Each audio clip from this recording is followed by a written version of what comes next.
ഓം നരകൊടു ഭാരതയുദ്ധമദ്രിയിന്മേൽ മുഴുചെവിയൻ മുറികൊമ്പു കൊണ്ടു മുന്നം എഴുതി നിറച്ചെളിയോർക്കിണങ്ങി നിൽക്കും മുഴുമുതലാകിയ മൂർത്തി കാത്തുകൊള്ളുക. അരുമറ നാലുമൊരിക്കലോതി മുന്നം കരിമുകിൽ വർണ്ണനു പങ്കു ചെയ്തു നൽകി പരമതു വള്ളുവർ നാവിലും ഒഴിഞ്ഞ പരിമള ഭാരതി കാത്തുകൊള്ളുക നിത്യം. ഹരിയോം. എല്ലാ സജ്ജനങ്ങൾക്കും നമസ്കാരം. നമ്മൾ ഭഗവത്ഗീതയിലൂടെയുള്ള യാത്രയിലാണ്. ഭഗവത്ഗീത, ആ മഹത്തായ ഗ്രന്ഥം, അല്ലെങ്കിൽ പുരാണം, ഇതിഹാസങ്ങൾ, ഇതൊക്കെ പഠിക്കുന്നത് കൊണ്ടുള്ള പ്രയോജനങ്ങൾ: ഈശ്വര പരമ കൃഷ്ണ സച്ചിദാനന്ദ വിഗ്രഹ അനാദിരാതിർ ഗോവിന്ദ സർവകാരണകാരണം. ഹരേ കൃഷ്ണ. എല്ലാ കാരണങ്ങൾക്കും കാരണമാണ് ഗോവിന്ദൻ അല്ലെങ്കിൽ കൃഷ്ണൻ. മൂലകാരണം അവിടുന്നാണ്. സച്ചിദാനന്ദത്തിൻ്റെ ശരിയായ രൂപം അവിടുന്നാണ്. അവ്യക്തത ബ്രഹ്മസാക്ഷാത്കാരം അവിടുത്തെ സത് മീൻസ് സനാതനത്വം, സ്വഭാവത്തിൻ്റെ സാക്ഷാത്കാരമാണ്. പരമാത്മ സാക്ഷാത്കാരം സച്ചിത്, അത് സനാതനജ്ഞാനം, സ്വഭാവത്തിൻ്റെ സാക്ഷാത്കാരമാണ്. അതായത് അവ്യക്തത ബ്രഹ്മസാക്ഷാത്കാരം അവിടുത്തെ സനാതനത്വ സ്വഭാവത്തിൻ്റെ സാക്ഷാത്കാരമാണ്. പരമാത്മ സാക്ഷാത്കാരം സനാതനജ്ഞാനം, അത് സ്വഭാവത്തിൻ്റെ സാക്ഷാത്കാരമാണ്. എന്തെന്നാൽ എല്ലാ അതീന്ദ്രിയ ഗുണങ്ങളുടെയും സച്ചിദാനന്ദങ്ങളുടെ പരിപൂർണ വിഗ്രഹമുള്ള സാക്ഷാത്കാരമാണ് പരമദിവ്യോത്തമ പുരുഷനായ ഭഗവത് സാക്ഷാത്കാരം. ആ പരമപുരുഷോത്തമൻ ആണ് ഈ മഹത്തായ ഗ്രന്ഥം നമുക്ക് ഉപദേശിക്കുന്നത്. എല്ലാ ഗ്രന്ഥങ്ങളും ഉപദേശിക്കുന്നത് മുക്തിക്കുള്ള മാർഗമാണ്. എന്താണ് മുക്തി? എന്താണ് മുക്തി എന്നാൽ, ശരീരബോധത്തിൽ മുഴുകിയിരിക്കുന്ന ഒരാൾക്ക് അയാളുടെ സ്ഥിതി അറിയാൻ കഴിയുകയില്ല. ഒരു വ്യക്തിയെ സ്ഥൂലബോധത്തിൽ നിന്നും, സ്ഥൂല ശരീരബോധത്തിൽ നിന്ന് മുക്തനാക്കാനാണ് ഭഗവത്ഗീത ഉപദേശിക്കുന്നത്. അവനെ സ്ഥൂല രൂപത്തിൽ നിന്നും സൂക്ഷ്മരൂപത്തിലേക്ക് എത്തിക്കുക. ആ സൂക്ഷ്മരൂപത്തിലുള്ള അഹം ബ്രഹ്മാസ്മിയിലേക്ക് അവനെ പ്രതിഷ്ഠിക്കുക. ശരിക്കും പറഞ്ഞാൽ മുക്തി എന്നാൽ ഭൗതിക പ്രജ്ഞയിൽ നിന്നും മോചനമെന്നർത്ഥം. ഭൗതിക പ്രജ്ഞയിൽ നിന്നുള്ള മോചനമാണ് മുക്തി. അതായത് ശ്രീമദ് ഭാഗവതത്തിലെ മുക്തിയുടെ നിർവചനം പറഞ്ഞിരിക്കുന്നത് ഇങ്ങനെ കൊടുത്തിരിക്കുന്നു. എന്താണ്? മുക്തിർ ഹിത്വന്യഥാരൂപം, മുക്തിർ ഹിത്വന്യഥാരൂപം സ്വരൂപേണ വ്യവസ്ഥിത. അതായത് മുക്തി എന്നാൽ ഈ ഭൗതിക ലോകത്തിലെ മലിനമായ പ്രജ്ഞയിൽ നിന്ന് മോചനമെന്നും പരിശുദ്ധ ബോധത്തിൽ സ്ഥിതി എന്നും അർത്ഥമാക്കുന്നു. അങ്ങനെ പരിശുദ്ധ ബോധത്തിലെത്തിയാൽ അത് അഹം ബ്രഹ്മമാകുന്നു, ഞാൻ ബ്രഹ്മമാകുന്ന പരമമായ സത്യത്തിലേക്ക് എത്തുക. അതായത് ഭൗതിക ലോകത്തിലെ മലിനമായ പ്രജ്ഞയിൽ നിന്നുള്ള മോചനം. അങ്ങനെ മോചപ്പെട്ട് കഴിയുമ്പോൾ നമ്മുടെ ആചാര്യന്മാർ ഇതിനെക്കുറിച്ച് പല കാര്യങ്ങളും പറഞ്ഞിട്ടുണ്ട്. ശ്രീനാരായണ ഗുരുദേവൻ പറഞ്ഞിരിക്കുന്ന ചില കാര്യങ്ങൾ കേൾക്കുമ്പോൾ അദ്ദേഹത്തിൻ്റെ മഹത്തായ കൃതിയിലൂടെ പറഞ്ഞിരിക്കുകയാണ്: അപരനു വേണ്ടി അഹർനിശം പ്രയത്നം കൃപണത വിട്ടു കൃപാലു ചെയ്തിടുന്നു. കൃപാലു, മുക്തനായവൻ എന്താണ്? അപരനു വേണ്ടി ജീവിക്കുന്നു. എന്നാൽ കൃപണനോ അധോമുഖനായി കിടന്നു ചെയ്യുന്ന അപജയ കർമ്മം അവന് വേണ്ടി മാത്രം.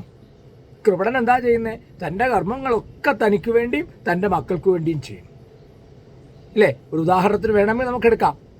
ഒരാൾ 140 കോടി ജനങ്ങൾക്ക് വേണ്ടി അഹോരാത്രം പ്രയത്നിക്കുമ്പോൾ, ഈ രാഷ്ട്രത്തിന് വേണ്ടി അഹോരാത്രം പ്രയത്നിക്കുമ്പോൾ, ഇല്ലേ, മറ്റൊരാൾ സ്വന്തം മക്കൾക്ക് വേണ്ടി തട്ടിക്കൂട്ടാനുള്ള തീവ്ര ശ്രമത്തിൽ കഴിയുന്നു. രണ്ടുപേരും തമ്മിലുള്ള, കൃപണനും കൃപാലുവും തമ്മിലുള്ള വ്യത്യാസം ഇതാണ്. ഇല്ലേ? അവനിവനെന്നറിയുന്നതൊക്കെ ഓർത്താൽ അവനിയിൽ ആദിമമായൊരാത്മരൂപം. അവനെന്നും ഇവനെന്നും ഒക്കെ നമ്മൾ പറയുന്നത് ശരിക്കും അവനിയിലെ ആദിമമായൊരാത്മരൂപം, അത് പരമാത്മരൂപമാണ്. അവനായാലും ഇവനായാലും, അല്ലേ, പട്ടി, നായായാലും നരിയായാലും മത്സ്യമായാലും വൃക്ഷലതാദികളായും സസ്യങ്ങളായാലും വൃക്ഷലതാദികളാണെങ്കിലും മൃഗങ്ങളാണെങ്കിലും ജലജീവികളാണെങ്കിലും, അല്ലേ, അവനവനെന്നറിയുന്നതൊക്കെ ഓർത്താൽ അവനിയിൽ ആദിമമായൊരാത്മരൂപം, ആ ബ്രഹ്മം. അവനവൻ ആത്മസുഖത്തിന് ആചരിക്കുന്നവ അവരെന്നെ സുഖത്തിനായി വരേണം. അതാണ് യഥാർത്ഥ മുക്തനെ കാണാനുള്ള, അല്ല, യഥാർത്ഥ മുക്തൻ ആരാണെന്ന് അറിയാനുള്ള മാർഗം അത് മാത്രമാണ്. അവനവൻ ആത്മസുഖത്തിനാചരിക്കുന്നവ, സ്വന്തം ആത്മസുഖത്തിനായി ആചരിക്കുന്ന അവരൻ്റെ സുഖത്തിനായി ഭവിക്കുമെങ്കിൽ ആ വ്യക്തി മുക്തനാണ്, കൃപാലുവാണ്, കൃപണനല്ല എന്ന് സാരം. നമ്മൾ ശ്രീമദ് ഭഗവത്ഗീതയിലെ പ്രഥമ അധ്യായമായ അർജുന വിഷാദയോഗത്തിലെ ഏതാണ്ട് 35-ാമത്തെ ശ്ലോകം വരെയാണ് കഴിഞ്ഞ ദിവസം പഠിച്ചത് അല്ലേ? ആ 35-ാമത്തെ ശ്ലോകത്തിൽ ഹേ ഗോവിന്ദ, അർജുനൻ പറയുകയാണ്, ഹേ ഗോവിന്ദ, രാജ്യം കൊണ്ടും ഭോഗങ്ങൾ കൊണ്ടും ജീവിതം കൊണ്ടും തന്നെയും ഞങ്ങൾക്ക് എന്തു പ്രയോജനം? ആർക്കു വേണ്ടി ഞങ്ങൾ ഇതെല്ലാം ആഗ്രഹിക്കുന്നുവോ അവരെല്ലാം സ്വത്തും പ്രാണനും കൂടി ഉപേക്ഷിക്കാൻ തയ്യാറായതായ രണാങ്കണത്തിൽ വന്നു നിൽക്കുന്നു. ഇവരെയൊക്കെ കൊന്നിട്ട് ഇതൊക്കെ നേടിയിട്ട് ആർക്കു വേണ്ടി? ഇനി തൻ്റെ ബന്ധുജനങ്ങളെ കൊന്നിട്ട് ഈ ത്രിലോകം തന്നെ എനിക്ക് കിട്ടുമെന്ന് പറഞ്ഞാലും എനിക്ക് വേണ്ട എന്ന് പറഞ്ഞുകൊണ്ട് നിസ്സഹായനായി നിൽക്കുന്ന അർജുനനെയാണ് നമ്മൾ കാണുന്നത്. ഒരു പക്ഷേ വേണമെങ്കിൽ അവൻ മുക്തനാണെന്ന് പറഞ്ഞ് രക്ഷപ്പെടാൻ നമുക്ക് ശ്രമിക്കാം. പക്ഷേ ഭഗവാൻ വേറൊരു കാര്യം കൂടി നമ്മളോട് ഉപദേശിക്കുന്നുണ്ട്, നമ്മുടെ കർമ്മം ചെയ്യണം അല്ലേ? കർമ്മം ചെയ്യണം. അതും ഗുരുദേവന് അത് തന്നെയാണ് പറഞ്ഞത്, അവനവൻ്റെ കർമ്മം അവനവൻ അനുഷ്ഠിക്കണം. ഇവിടെ യുദ്ധം ചെയ്യുക, ധർമാധർമ്മ രണം, ആ രണത്തിൽ ധർമ്മത്തിന് വേണ്ടി നിലകൊണ്ട് യുദ്ധം ചെയ്യുക. അത് ഏത് ബന്ധുജനങ്ങൾ മുമ്പിൽ വന്നാലും, അത് അച്ഛനാണെങ്കിലും മക്കളാണെങ്കിലും കുടുംബ ബന്ധുക്കളാണെങ്കിലും, തൻ്റെ മുമ്പിൽ അധർമ്മത്തിൻ്റെ വീതിയിലാണ് ആരെങ്കിലും നിൽക്കുന്നത്, അവനെതിരെ ആയുധമെടുക്കാൻ മടിക്കേണ്ട ആവശ്യമില്ല എന്ന് ഇവിടെ അർജുനോട് പറയുകയാണ്. നമുക്ക് നോക്കാം ഇനിയുള്ള ശ്ലോകങ്ങളിൽ എന്താണ് പറയുന്നത്. പാപം ഏവാശ്രയേത അസ്മാൻ ഹത്വൈതാൻ അദതായിനഃ തസ്മാൻ അർഹാവയം അല്ലേ? എന്താണ് തസ്മാത് വയം, അതാണ് അർഹാവയം ഹന്തും ധാർത്തരാഷ്ട്രാൻ സബാന്ധവാൻ സ്വജനം ഹി കഥം ഹത്വ സുഖിനഃ ശ്യാമ മാധവ. എന്താണ്? പാപമേവാശ്രയേതസ്മാൻ ഹത്വൈതാൻ ആദദായിനഃ തസ്മാന്നർഹാവയം ഹന്തും ധാർത്തരാഷ്ട്രാൻ സബാന്ധവാൻ സ്വജനം ഹി കഥം ഹത്വ സുഖിനഃ ശ്യാമ മാധവ. എന്താ നമുക്ക് നോക്കാം. മാധവ, ഹേ ലക്ഷ്മീപതിയായ മാധവ കൃഷ്ണ, അതതായിന വധേച്ചുക്കളാണെങ്കിലും, ഇവരൊക്കെ വധേച്ചുക്കളാണ്. കാരണം അധർമ്മികൾ വധേച്ചുക്കളാണ്. ഇവർ ചെയ്ത കർമ്മങ്ങളൊക്കെ വെച്ച് നോക്കുമ്പോൾ വധേച്ചുക്കളാണെങ്കിലും ഏതാൻ ഇവരെ ഹത്വ കൊന്നിട്ട് അസ്മാൻ ഞങ്ങളെ പാപം ഏവ പാപം തന്നെ ആശ്രയിക്കും. കൊല പാപമാകുന്നു എന്നും പറഞ്ഞിട്ടുണ്ട് ആചാര്യന്മാർ. തസ്മാത് അതുകൊണ്ട് വയം ഞങ്ങൾ സബന്ധവാൻ സ്വബന്ധുക്കളായ ധാർത്തരാഷ്ട്രരെ ഹന്തും വധിക്കാൻ ന അർഹരല്ല. സ്വജനം ഹത്വ ഉറ്റവരെ കൊന്നിട്ട് കഥം എങ്ങനെ സുഖിനഃ സുഖിക്കുന്നവരായി ശ്യാമഹി ഭവിക്കും. അക്രമികളായി ഇവരെ കൊന്നാൽ ഞങ്ങൾക്ക് പാപമായിരിക്കും നേട്ടം. ധൃതരാഷ്ട്രപുത്രന്മാരെയും സുഹൃത്തുക്കളെയും ഹിംസിക്കുക എന്നത് ഞങ്ങൾക്ക് അനുചിതമല്ല. അല്ലയോ മാധവ, സ്വന്തം ബന്ധുക്കളെ കൊന്നിട്ട് എന്തു നേടാനാണ്? ഞങ്ങൾക്ക് എങ്ങനെ സുഖിക്കാൻ കഴിയും? വൈദിക പ്രമാണങ്ങൾ അനുസരിച്ച് അക്രമികൾ 6 കൂട്ടരാണ് അല്ലേ? വിഷം കൊടുക്കുന്നവർ, വീട് തീവയ്ക്കുന്നവൻ, മാരകായുധങ്ങൾ കൊണ്ട് ആക്രമിക്കുന്നവൻ, സ്വത്ത് കൊള്ളയടിക്കുന്നവൻ, ഭൂമി കയ്യേറുന്നവൻ, അന്യൻ്റെ ഭാര്യയെ അപഹരിക്കുന്നവൻ, ഈ 6 കൂട്ടരാണ്. അത്തരം അക്രമികളെ ഉടനെ വധിക്കണം. പ്രത്യേകിച്ച് ഒരു സൈനികൻ്റെ ഉത്തരവാദിത്വം അതാണ് അല്ലേ? നമ്മൾ ഒരാളെ വധിച്ചാൽ ഉറപ്പായിട്ട് നമ്മൾ കൊലപാതക കേസിൽ പ്രതിയാവും. പക്ഷേ സൈനികനോ, യുദ്ധഭൂമിയിലൊരു സൈനികൻ, ഓപ്പറേഷൻ ഏരിയയിലൊരു സൈനികൻ ഒരാളെയോ 10 പേരെയോ വധിച്ചാൽ അത് അവാർഡിന് അർഹമാവും. ഇപ്പോൾ വൈദിക പ്രമാണം അനുസരിച്ച് പോലും ഇവർ വധിക്കപ്പെടേണ്ടവരാണ്. കുട്ടിക്കാലത്ത് പാണ്ഡവർക്ക് വിഷം കൊടുത്തിട്ടുണ്ട്. ഇവർ അരക്കില്ലത്തിൽ ഇവരെ ചുട്ടിട്ടുണ്ട്, വീട് തീ വെച്ചിട്ടില്ലേ, മാരകായുധങ്ങൾ കൊണ്ട് മുറിവേൽപ്പിച്ചിട്ടുണ്ട്, അവരുടെ സ്വത്ത് കൊള്ളയടിച്ചു കള്ളച്ചൂത്തുകളിയിലൂടെ, അവരുടെ ഭാര്യയെ അപഹരിച്ച് അപഹസിച്ചു. ഇതൊക്കെ എല്ലാ പ്രകാരത്തിലുള്ള 6 പ്രകാരത്തിലുള്ള അക്രമികളുടെ കൂട്ടത്തിൽ ഇവർ വിടുന്നവരാണ്. അപ്പം ഇവരെ കൊല്ലാം. പക്ഷെ അർജുനൻ്റെ പ്രമാണമനുസരിച്ചത് പാപമാണെന്ന് പറയുന്നത് തെറ്റാണ്. സൈനികനെ സംബന്ധിച്ചിടത്തോളം അത് പാപമല്ല എന്ന് സാരം. നമുക്ക് ആ ശ്ലോകം ഒന്നുകൂടി നോക്കാം. പാപമേവാശ്രയേതസ്മാൻ ഹത്വൈതാനദായിനഃ